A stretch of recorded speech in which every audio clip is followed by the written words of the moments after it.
بسم الله الرحمن الرحيم لا حول ولا قوة إلا بالله العلي العظيم الحمد لله رب العالمين وصلى الله على سيدنا ونبينا أبي القاسم المصطفى محمد وآله الطيبين الطاهرين لا سيما بقية الله في الأرضين أجل الله تعالى فرجه الشريف اللهم أخرجني من ظلمات الوهم وأكرمني بنور الفهم اللهم افتح علينا أبواب رحمتك وانشر علينا خزائن علومك برحمتك يا أرحم الراحمين. So we continue our discussion about interfaith dialogue or interreligious dialogue. Normally Catholics use interreligious dialogue and Protestants may use interfaith dialogue. So the next part is about some policies and guidelines. As I said, this is my presentation in Manila in Philippines in 2007. There are much more to say, and inshallah we gradually say that, but this is what was shared 16 years ago. So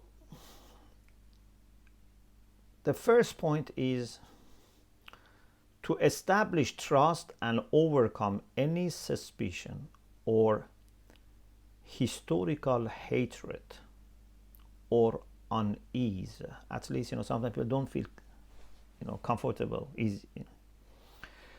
We should assure our partners in dialogue that we are genuine fellow pilgrims.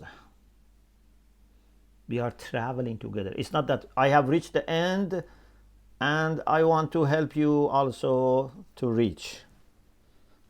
I am perfect. You need to change. You need to learn. You need to improve. No. We are both journeying. Maybe you are a better person than me. Maybe even you are closer to God than me. It's possible. Allama Tabatabai Rizwanullah Ta'ala in first volume of Al-Mizan says, when a Sharia is better, doesn't mean that those who believe in it are better than people who believe in other Sharia. There are many Christians who are better than many Muslims. Look at some Muslims today in the world, like ISIS. Are these better than Christians? Yes, there are some Christians who are not good. But I'm saying, we as Muslims don't say every Muslim is better than every Christian because Islam is better than Christianity. Or every Christian is better than every Jew. Or every Shia is better than every Sunni. We don't say this. I always say there are many Christians who are better than me. There are many Sunnis who are better than me. I feel very embarrassed before God when I look at some of the people from other schools who have devoted themselves to God. I see they have more love for God than me. So it doesn't mean that I'm compromising about my faith. No, it's a requirement of faith that you see your shortcomings, you see shortcomings in your people, you see good things in other people, and this doesn't reflect the relation between the faith. Communities are different from faith themselves. So we are together in this journey for the truth.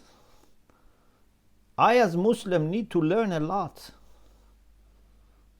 Yes, Quran has solution for everything, but I need to learn. I can learn from Muslims, I can learn from Christians, I can learn from Jews, I can learn from any person if they have something useful. اطلب العلم ولو بالصين. Was it China was a place for learning Islam? Was Islam taught in China?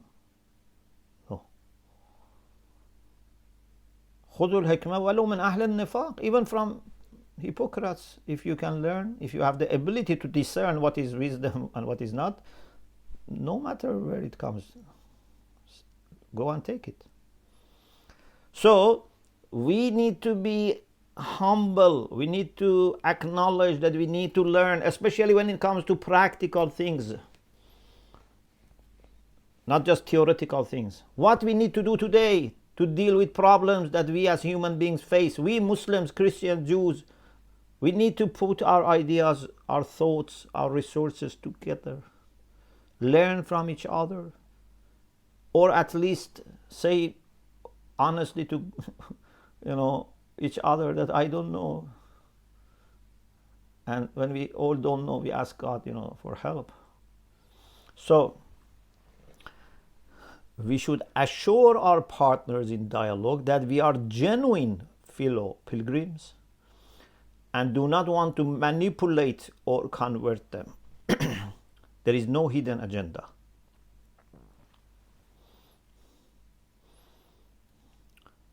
B. Dialogue should normally be planned together.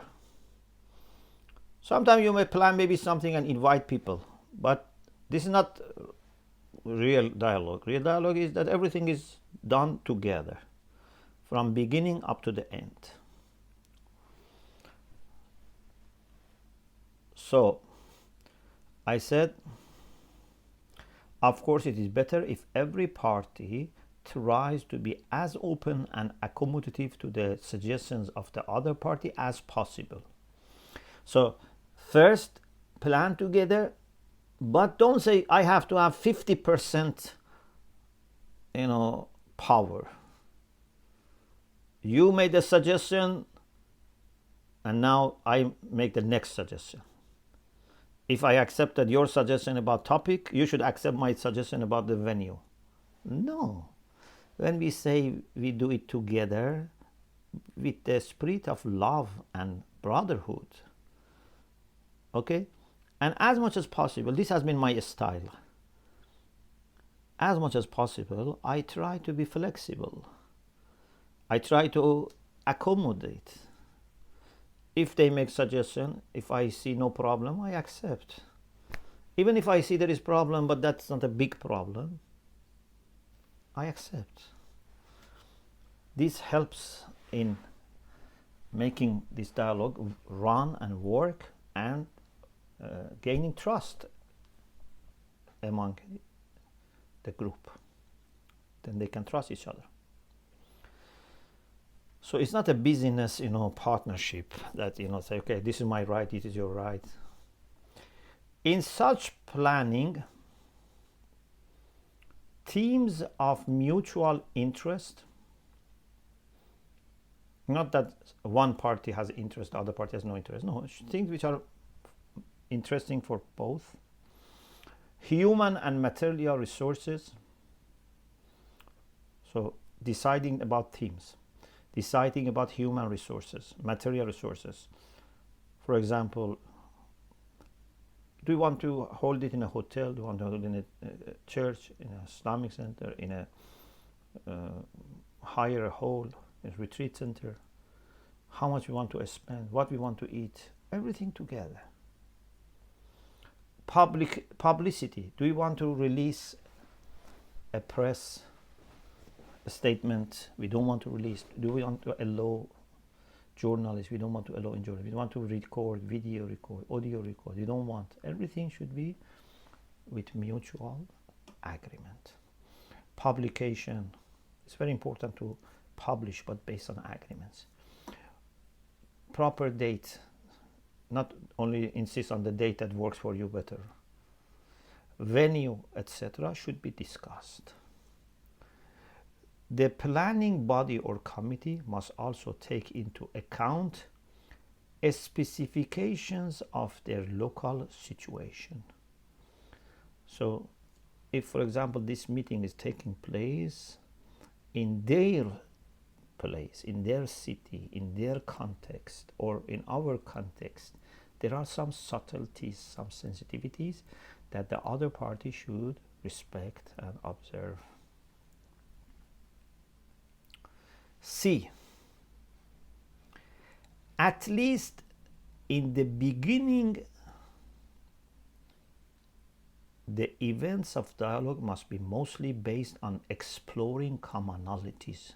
Don't start dialogue with hot issues, with differences and disagreements. You want to become long-term friends. So first you have to establish mutual trust, mutual understanding. Then you can talk about difficult issues later if needed. Maybe never is needed. But certainly not at the beginning. So at least in the beginning, the events of dialogue must be mostly based on exploring commonalities. Sensitive and confrontational topics are not recommendable at the primary incidence of the dialogue, especially if the public are involved. Sometimes there is, closed gathering. Even here you have to start with commonalities, but especially when it's in front of others, observers. This is not good to have discussion among other people because it brings unnecessary emotional aspects to this in front of others. You don't want to accept that you don't know. It can become a very bad practice of debating instead of dialogue.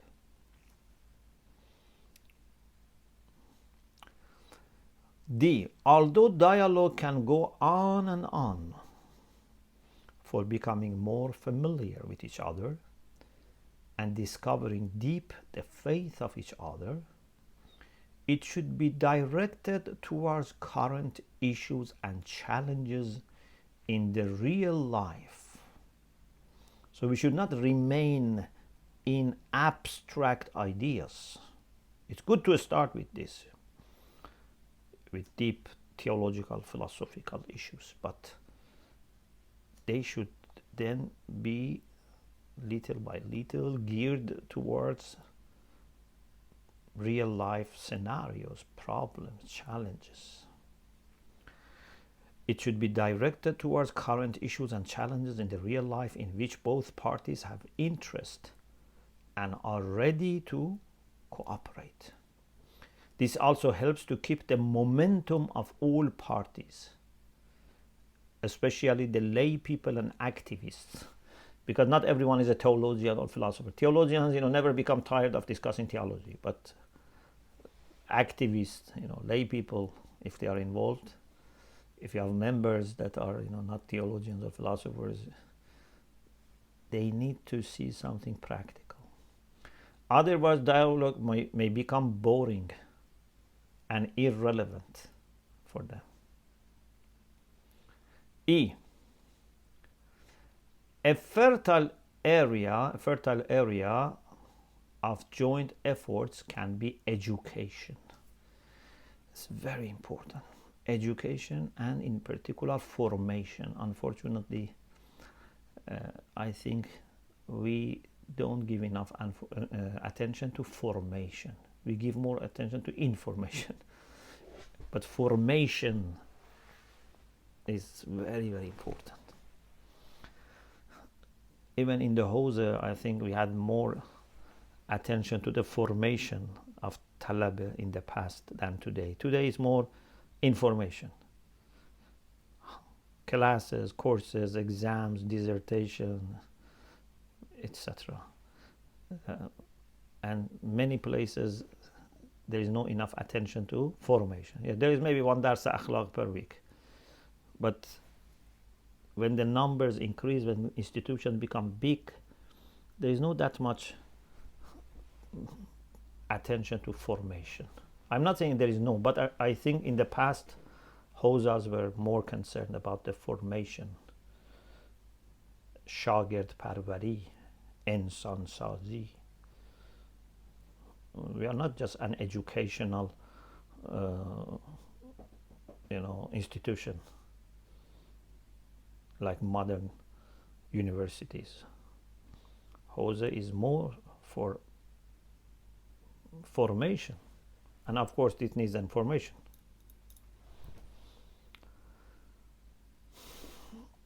So a fertile area of joint efforts can be education. The following are among the things that should be done. First, teaching programs in schools, colleges, universities, and adult education systems to enhance the understanding of the diversity of cultural and religious traditions of humankind. In such programs, wherever possible, adherents of each tradition should be able to make their contribution. Not one party, bombards others, with ideas and information. Training, second point, training Muslims and Christian ministers of religion in the way they can actively get involved in interreligious dialogue. This is what we do in Tangaza University. This is what we do in Week of Unity. And many times we have also suggested to have joint programs for priests, seminarians, and Muslim seminarians and clergy.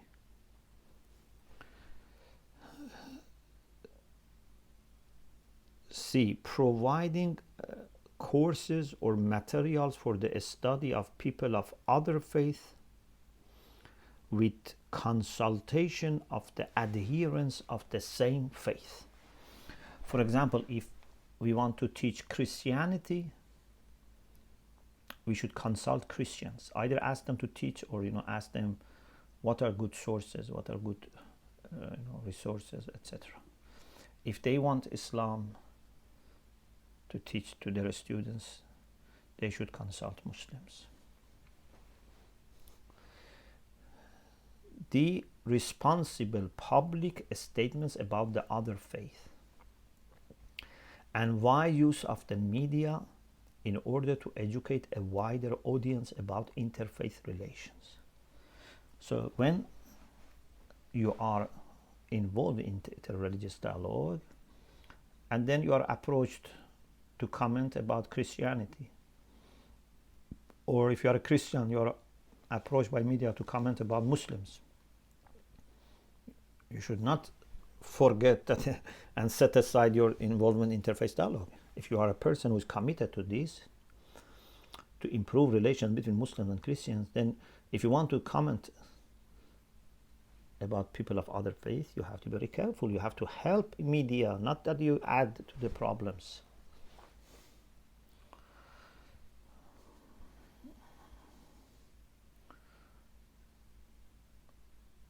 For example, when the previous Pope, Benedict XVI, spoke in Germany in one of the universities, and his comments about Islam and reason was not very proper, and many Muslims were unhappy. Even I think Al-Azhar stopped the relation with Al-Azhar, etc. So I was invited by one of the TV channels which had English programs to appear on a program, but I refused because I knew that they want to criticize the Pope, and I thought he has made a mistake. We all make mistakes, but as far as I know, this is not a policy of Vatican to attack Islam. He's new to this position. He has made a statement which was not right, but we should not attack and then damage relation which is established over many years. And alhamdulillah, he himself later didn't pursue that path. He tried to fix the problem. So we have to be careful. Or for example, when many years ago, for the first time, unfortunately it's repeated a few times, but when the first time a pastor in the US burnt the Quran, so some people were criticizing all Christians. Some people criticized the Pope. And I said to people, you shouldn't criticize the Pope. He's not a Catholic. He's not even a member of any organized Protestant church. He just represents himself. If Daesh does something, can someone criticize our ulama for what Daesh does? Why you criticize the Pope? You think everything which is happening by any Christian in the world is related to the Pope? No, it's not the case. You heard recently that how the Pope severely condemned burning of the Quran. And if I am not mistaken, I think he said it's barbaric action. So we need to be careful. Not that in dialogue we praise them and establish good relation, then in their absence we say bad things about them, or ignore our friendship. You have to be holistic, you have to be consistent in your behavior. Responsible reaction to media presentations which may prejudice the image of the neighbor faith. So if you see Sunnis in interface, for example, are misrepresented and you are a Shia, or Shia are misrepresented and you are Sunni, or Christians are misrepresented and you are a Muslim, or Muslims are misrepresented and you are a Christian, you should not be happy with that, or you should not just be silent. You need to do your best to correct, especially if you are in a position which is more powerful. For example, you have majority, or this media is for your community. You have to be careful. You have to do your responsibility.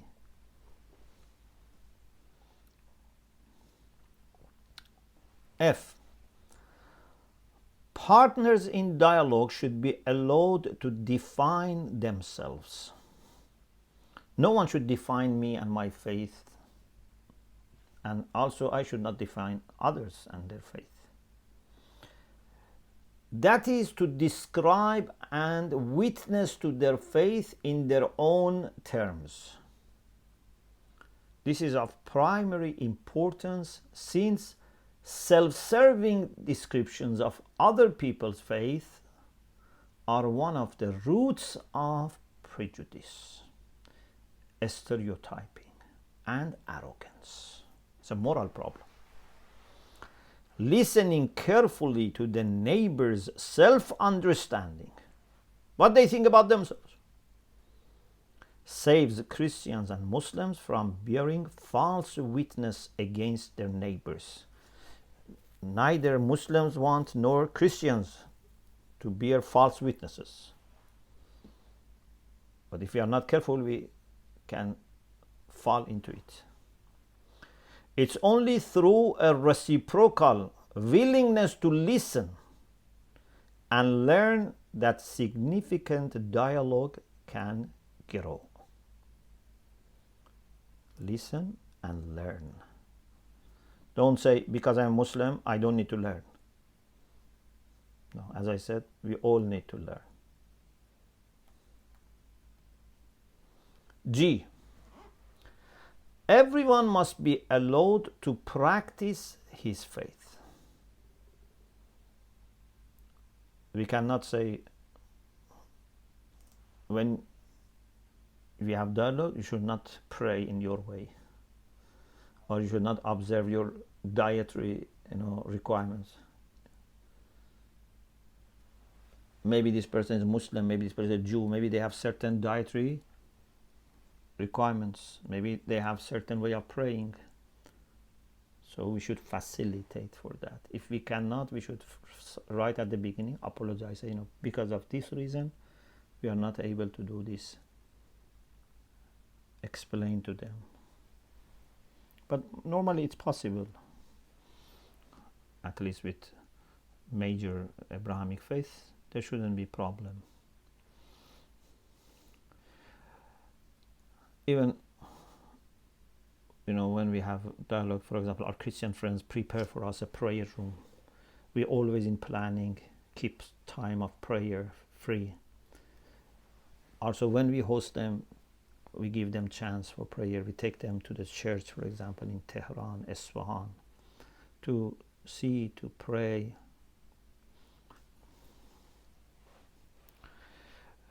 Therefore, in arranging events, attention must be paid to the time and place of worship for both parties. Dietary, food, and so on, especially by the hosting party. Hospitality is a great virtue in Abrahamic faith, and hospitality requires doing your best to make your guests feel at home and convenient.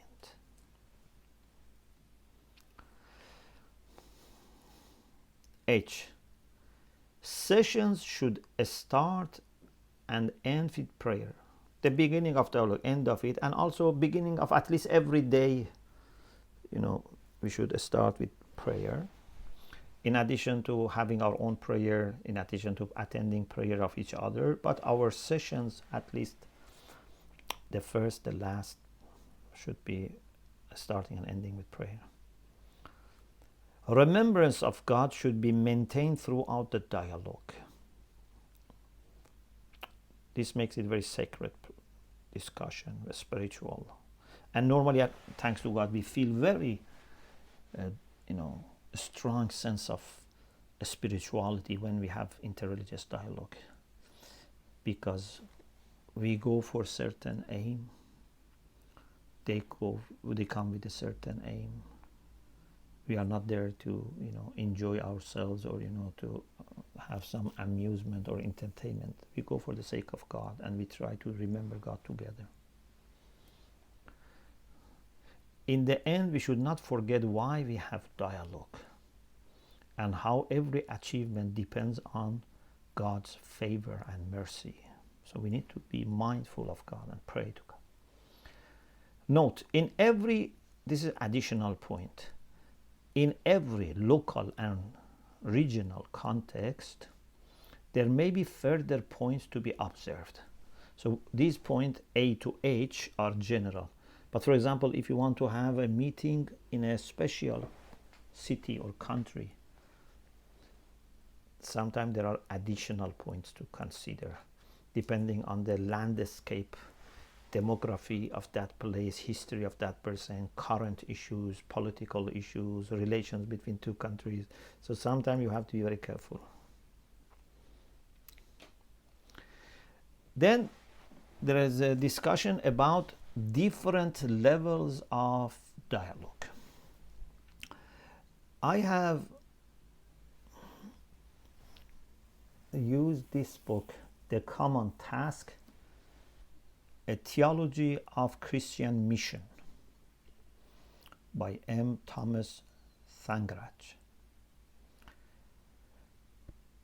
But you find it in many places. This is very typical. Whenever you have a discussion, you hear this, that dialogue has 4 types, or you can say 4 levels. Very common, very standard.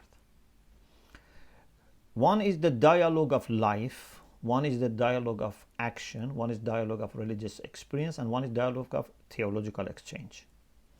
Dialogue of life is where people strive to live in an open and neighborly spirit. There are Muslims, Christians, living together as neighbors. They talk to each other, sometimes they invite each other for tea. There is for example, religious occasion like Eid. the Christians try to congratulate them, the Christmas Muslims congratulate them, they exchange gifts, etc. This is dialogue of life. They live together,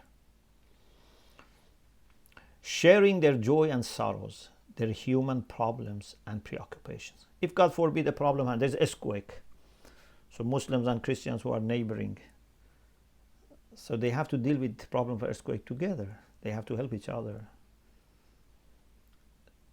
Number 2, the dialogue of action, in which persons of different religions collaborate for the integral development and liberation of people. For example, they fight against poverty.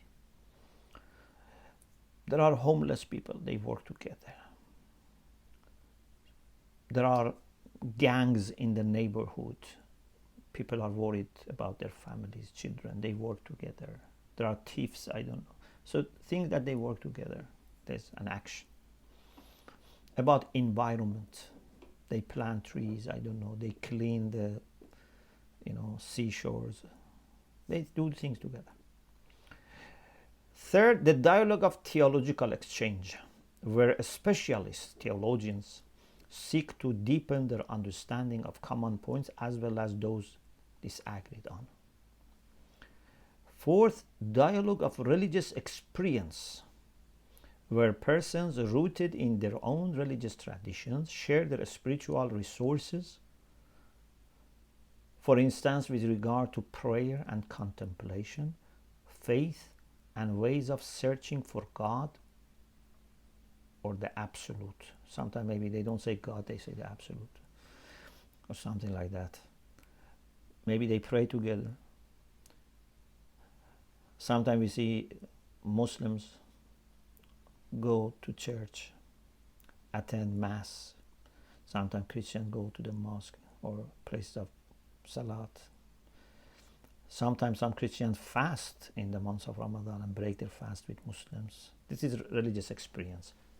So dialogue of life, dialogue of action, dialogue of theological change, and dialogue of religious experience.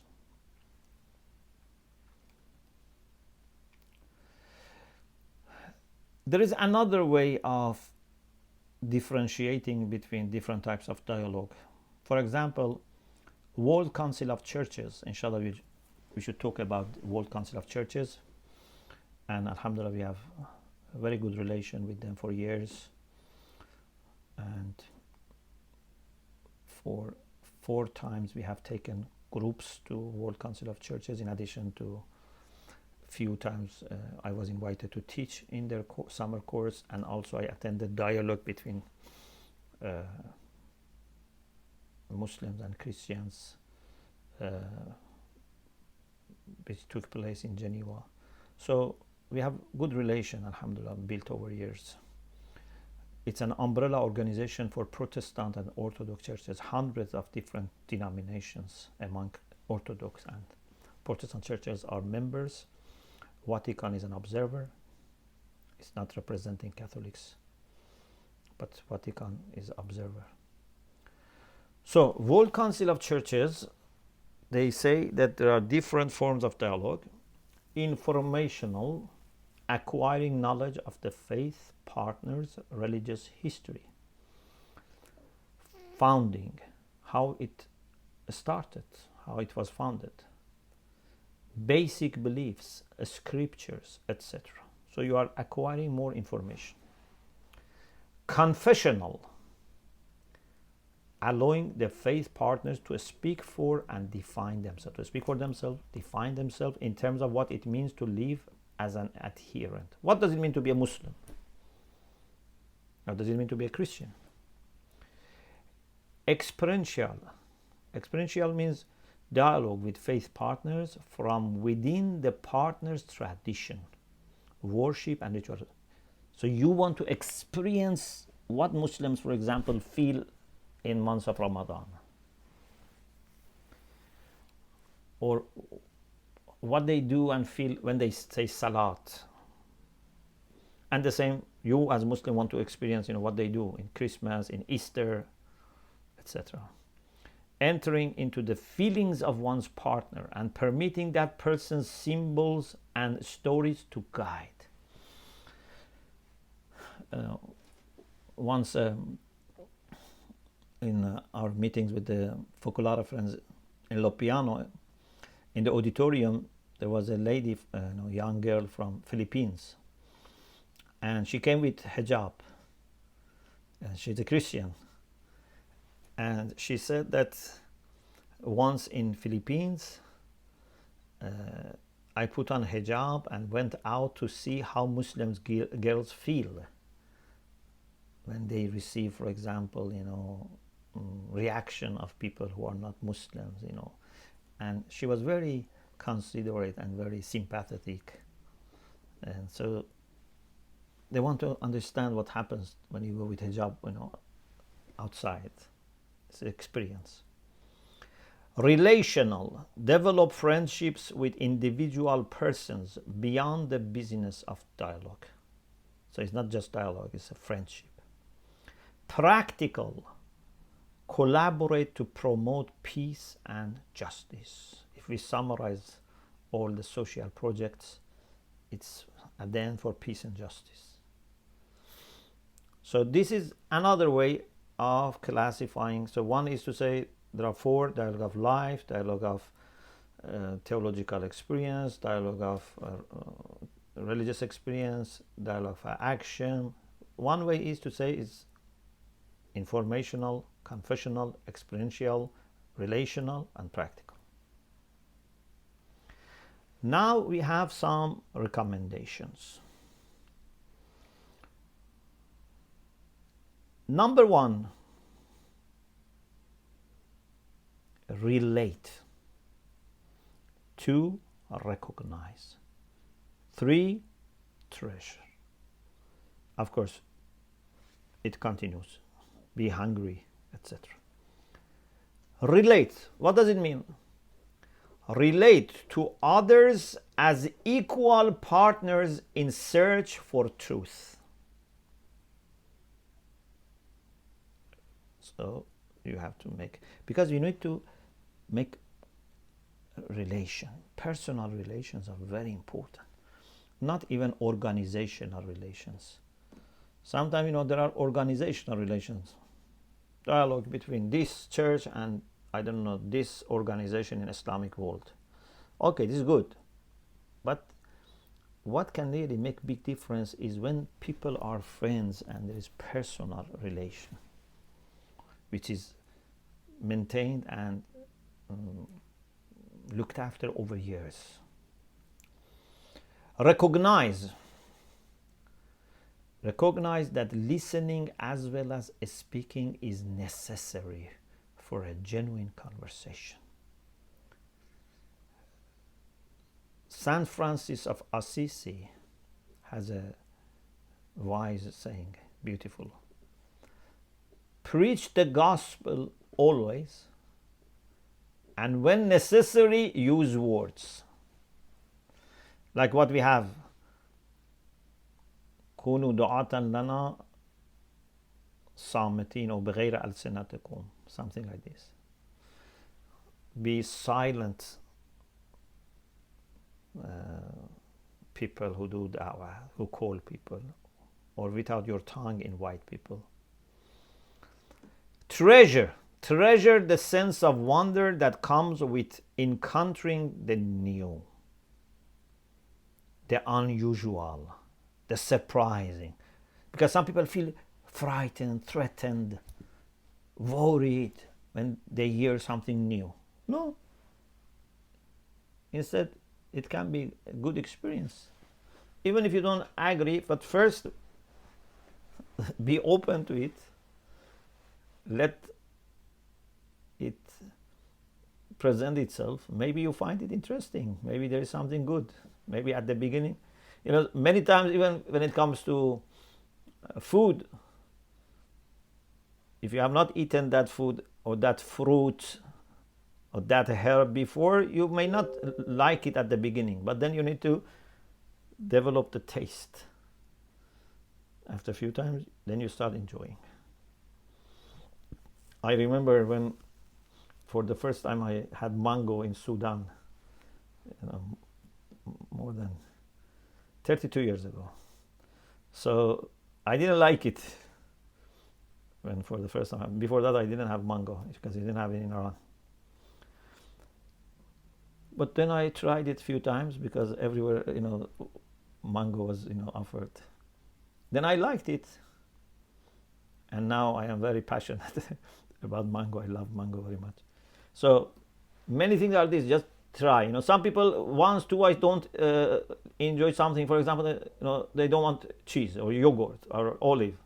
And then for the whole life, they don't eat. Some people try it again and again, and then finally they like it. Of course, some people may have other problems. I'm not saying everyone has not tried, but many times we didn't try enough.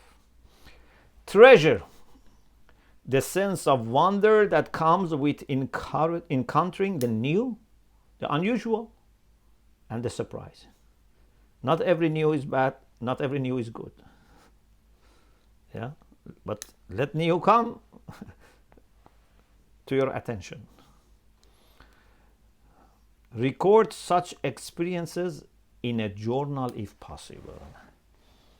This is my advice to you, and this is one of the things that unfortunately I have no good kind of experience. So learn from me.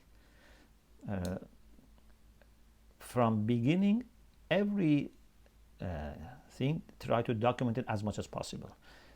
We used to, when it was Catholic Shadow, we started, we used to have album. We took lots of pictures. We made a good album of each of them very nicely. But then by passage of time, because our dialogue increased, our work increased, and we didn't have any kind of team, it was very difficult for me to keep records. I don't say I'm not guilty, but it was not easy. And no one told me at the beginning how to do this. But we tried, but not good.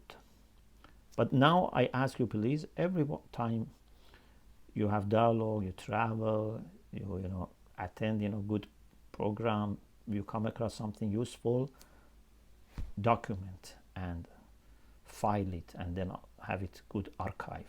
It's very useful. Now I very much wish I had all the recordings of the first rounds of dialogue.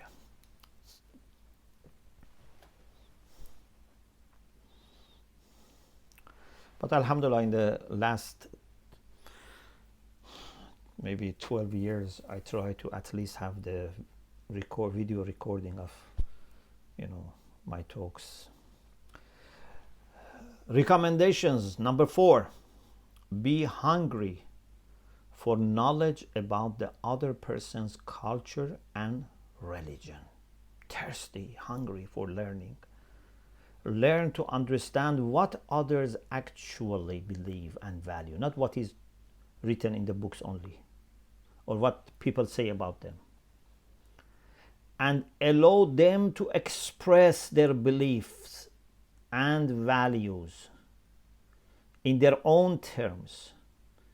Islam is very much misunderstood by many people. We should not do the same mistake to other religions. This does mean that we cannot, with experience and knowledge, challenge other people's cultural values. So we must first let them explain themselves, and don't think you have enough knowledge or experience to judge if you have not already given them chance to explain themselves. Be honest in sharing your beliefs and do not try to water them down to accommodate. So we shouldn't dilute or compromise. Yes, you can be selective. You don't need to say everything everywhere, but you have to be honest. If you are not honest, they can see through and they lose respect for you.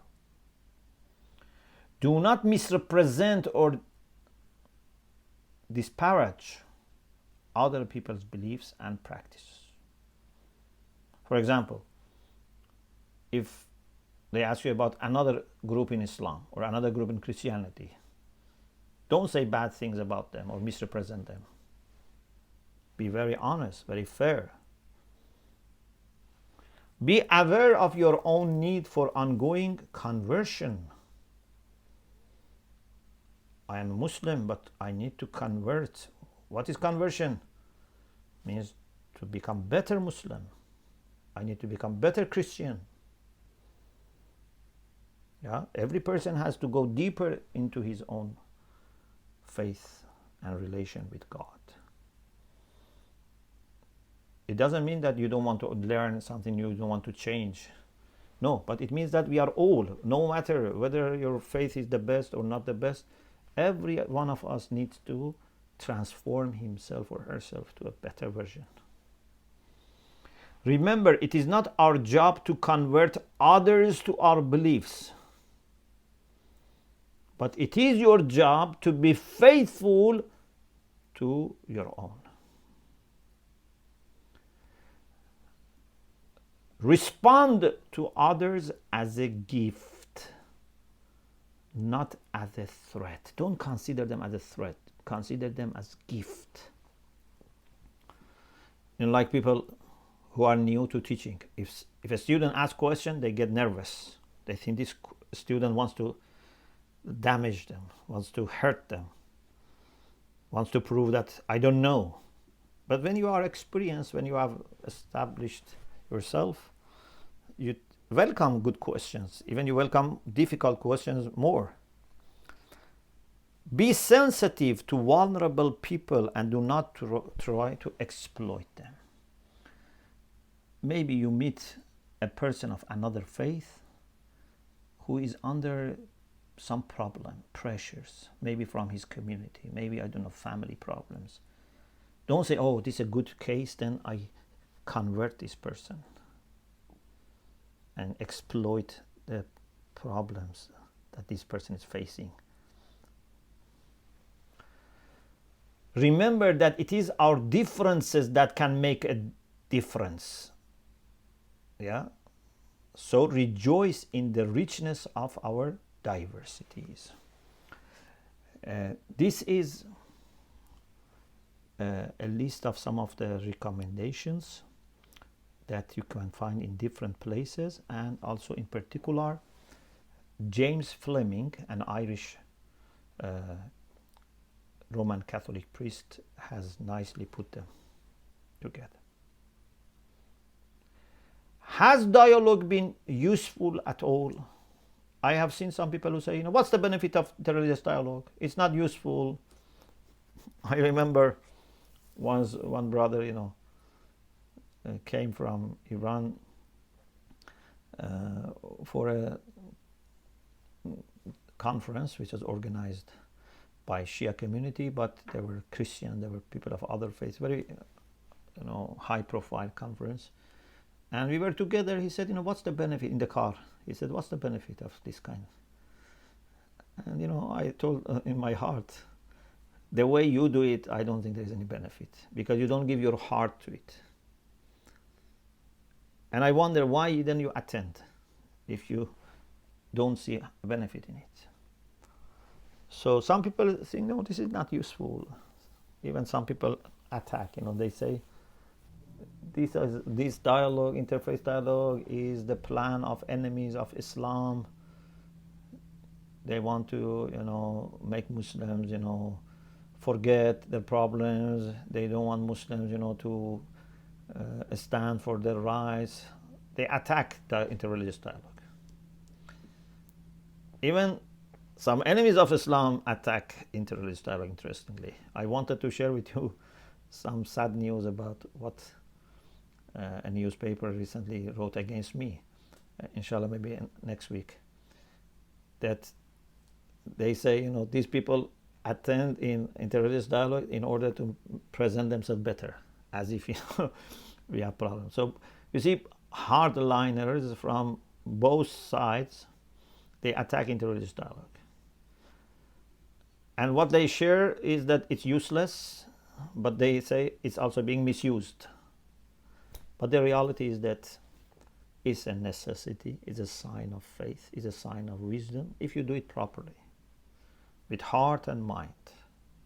And if you are consistent, not, just take part in, once here, another time there, forget, don't follow up, don't make enduring relation.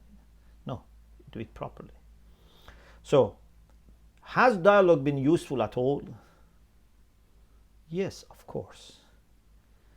It's because of intensive efforts in the last few decades that a rich culture of dialogue has been established. Now, alhamdulillah, when we look at the leadership of different faith communities, alhamdulillah, from the top, advice is respect each other, be friends with each other. Normally, if there are problems, come from lower levels. It is very helpful. Although media, some irresponsible media, there are good media, but some irresponsible media, they may try, to say, this community is troublemaker, that community is troublemaker, they may try to use them against each other, but alhamdulillah, it has not worked. Because lots of work have been done in the last decades to establish this mutual respect and understanding. It is because of dialogue that on the level of religious leaders normally there exists respect and communication. However, we cannot expect that everything can be solved by interreligious dialogue, by dialogue of religious people. Because these are not the sources of the problems or the people who have all the means and support, so that if they talk to each other, problems of the world stop. Either you should be troublemaker that you can stop the problems if you behave well, or if other people are troublemakers, you have enough power to stop them. None of them is the case. But religious people make very good percentage of the world. Muslim and Christian together are more than half population of the world. They have resources, they have platforms, but if all of them work together, they can stop many problems in the world, but not all the problems of the world, because every person, every community is important, and we have many different groups in the world. We cannot expect that everything can be solved by dialogue of the religious people. Indeed, even if all the religious leaders and their followers were united, they would not be able to stop all the problems. Because this is a wrong impression to blame the religious people for all the conflicts and problems and forget the main causes. Some people want to say religious people are responsible for the problems. All the conflicts are because of religious people, so we should not have religion. Or at least religion should not be present in the public space. But this is wrong. Who said religious people are responsible for all the problems? You know how many good work, how many charity work religious communities do? And how much they contribute? And how much with their example of family life, community life, they inspire others. So they contribute a lot. But of course, if they have dialogue and collaboration, it can be much more. If they have joint testimony for beauty of faith, it can work a lot. Inshallah, we'll talk about it more. So we stop here. Inshallah, we continue our discussion next week. Bismillah. Alhamdulillah Rabbil Alameen.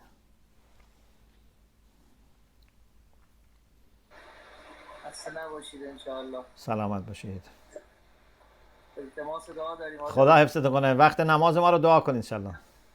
چشم، محتاجیم به دعا. انشالله. خدا حفظتون کنه. سلامت باشید. التماس دعا. خدا حافظ. خیلی ممنونم استاد، استفاده کردیم. سلامت باشید. قربان شما.